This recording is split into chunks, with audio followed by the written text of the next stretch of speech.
Hello दोस्तों, क्या आप जानते हैं कि ग्लोबल पावर इंडेक्स या जो ग्लोबल पावर की रैंकिंग है उसके अंदर किस देश का क्या रैंक आया है और किस किस तरीके से रैंकिंग नापी जाती है और हिंदुस्तान कहाँ पर है यहाँ पर और पाकिस्तान कहाँ पर है यहाँ पर, टॉप किसने किया है। तो आइए इसके बारे में बात करते हैं। सबसे पहली बात, जो ग्लोबल पावर की जो रैंकिंग्स होती हैं, यानी कौन कितने पावरफुल देश है, कौन किससे ज़्यादा पावरफुल है, कौन किससे नीचे है, इसकी रैंकिंग करने के लिए मल्टीपल एजेंसीज काम करती हैं, जिनमें से एक है ग्लोबल पावर या ग्लोबल फायर पावर इंडेक्स, एक है HAL, एक है यूएस न्यूज एजेंसीज। ये सब मिलके काम करती हैं और ये बताती है कि कौन सी कंट्री इस टाइम अपनी पावर रैंकिंग के हिसाब से कहां पर है। पावर रैंकिंग मिलिट्री की तो होती है, इसमें तो कोई दो राय ही नहीं है। एयरफोर्स, नेवी, आर्मी सबकी होती है। इसके अलावा तकरीबन 60 फैक्टर होते हैं जिसमें काउंट किए जाते हैं, जिससे निकालते हैं आपकी कौन कितना पावरफुल है। तो आइए जानते हैं 2025 में कौन सी कंट्री कितने पावरफुल रैंकिंग के हिसाब से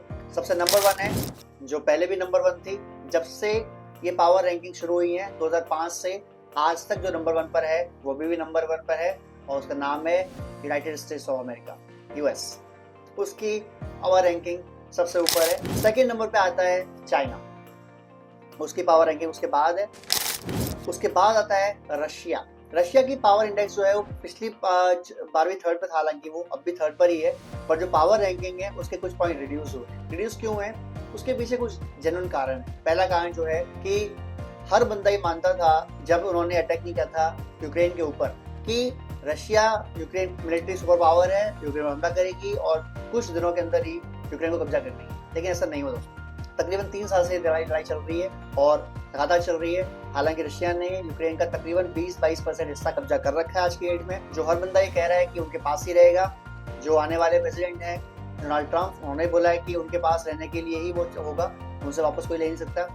और मीटिंग चाहते हैं वो रशियन प्रेसिडेंट व्लादिमीर पुतिन के साथ, जो कि जाहिर सी बात है हो जाएगी जल्दी ही। लेकिन फिर भी जो कोशिश थी उनकी कि कब्जा कर लेंगे, यूक्रेन पे चढ़ दौड़ेंगे, वैसा कुछ हो नहीं पाया। तो थोड़ा सा उनका जो इम्पैक्ट है, जो उनकी वैल्यू थी, वर्ल्ड वाइड इमेज थी, उसमें कमी आई।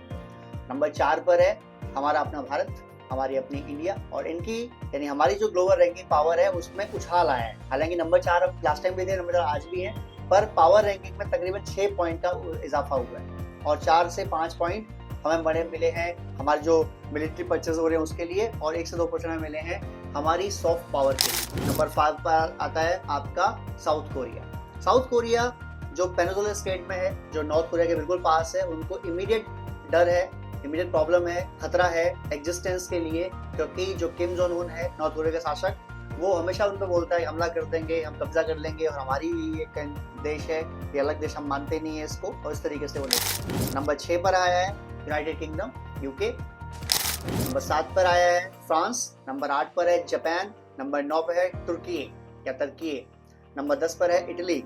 और जो अपने आप को दुनिया का सबसे बेहतरीन फौज मानते हैं भिखारिस्तान, वो नंबर 12 पर आएगा। ये पिछली बार टॉप 10 में थे, अभी टॉप 10 से बाहर हो चुके हैं दोस्तों। टॉप 10 में पावर के हिसाब से केवल एक ही मुस्लिम मुल्क है, जो तुर्की है, टर्की है। देखो दोस्तों, ऐसा है, भिखारिस्तान वालों को बता दूं, पाकिस्तान वालों को, कि फौज आपकी भले बड़ी हो और ये ढोल पीटते रहते हैं न्यूक्लियर पावर, पूरे जो 50-55 कंट्रीज हैं मुसलमानों की, उनमें से सिर्फ एक कंट्री है न्यूक्लियर पावर है, न्यूक्लियर बॉम्ब है।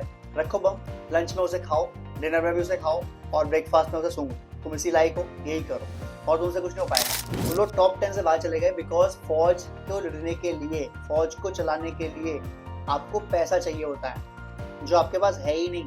अगर कोई पैसा वैसा नहीं है, ये जो आप सोचते हैं ना मुस्लिम ब्रादर, हम बम चला देंगे, हम तुमको मार देंगे, हम यहाँ से मिसाइल छोड़ेंगे और हम इजराइल को तबाह कर देंगे, भाई कहीं नहीं। तुम उनके सामने अपनी औकात देखो, अपना कटोरा देखो, जो हमेशा लिए घूमते रहते हो पैसे मांगने के चक्कर में, और अपने आप को बोलते हो वर्ल्ड की सुपर पावर। हम जब चाहे कब्जा कर लेंगे हिंदुस्तान पर, जब चाहे कब्जा कर लेंगे, हम नाश्ता करेंगे जैसलमेर में, लंच करेंगे दिल्ली में। यही सपने आपके। सपनों में तो आप अमेरिका भी फतेह कर सकते हो, लेकिन रियलिटी में वो आपको मार रहे हैं ना, बलूचिस्तान वाले, BLA वाले, BLF वाले, TTP वाले, तालिबान अफगानिस्तान वाले। बोलो शुक्र करो उनके पास फाइटर प्लेन नहीं है, वरना तो तुम निपट गए होते। पहले उनको जाके लड़ो। ग्लोबल फायर पावर में 12वें नंबर पे आ चुके हो तुम लोग, और तुम्हारी हरकतें हैं, तुम लास्ट में पहुंच जाओ एक दिन। कटोरा लिए घूमते हो, कटोरिस्तान, भिखारिस्तान, नालायकों, पता नहीं कहाँ से पैदा हुए हैं जाहिल के बाद। और भारत का हिस्सा हुआ करते थे। शर्म आती है मुझे बोलने में ऐसे नीच लोगों को। बलूचिस्तान वाले लोग अपने आप काउंट ना करें पाकिस्तान में, क्योंकि मैं तो नहीं करता हूँ पाकिस्तान में काउंट आप लोगों को। और पीओके वाले तो कतई कतई काउंट ना करें, क्योंकि वो तो मेरे भारत का हिस्सा है। बाकी जो बचे तुम लोग लाहौरी, कराची, चूरन बेचने वाले, जाहिल लोगों, अनपढ़ गवार, हम टॉप मोस्ट कंट्री के 2 देश हैं, हमारी फौज जो है हम तो दुनिया फतेह कर डालेंगे। हो रोटी खा लो, वही बड़ी बात तुम्हारी। तो दोस्तों कैसा लगा आपको पावर रैंकिंग? भारत नंबर 4 पे आ चुका है और वो दिन ज्यादा दूर नहीं है जब भारत नंबर 3 पर होगा। क्या आपकी राय है? क्या आपके अपने मन के भाव हैं? कमेंट कीजिए, शेयर कीजिए, सब्सक्राइब कीजिए। जय हिंद दोस्तों।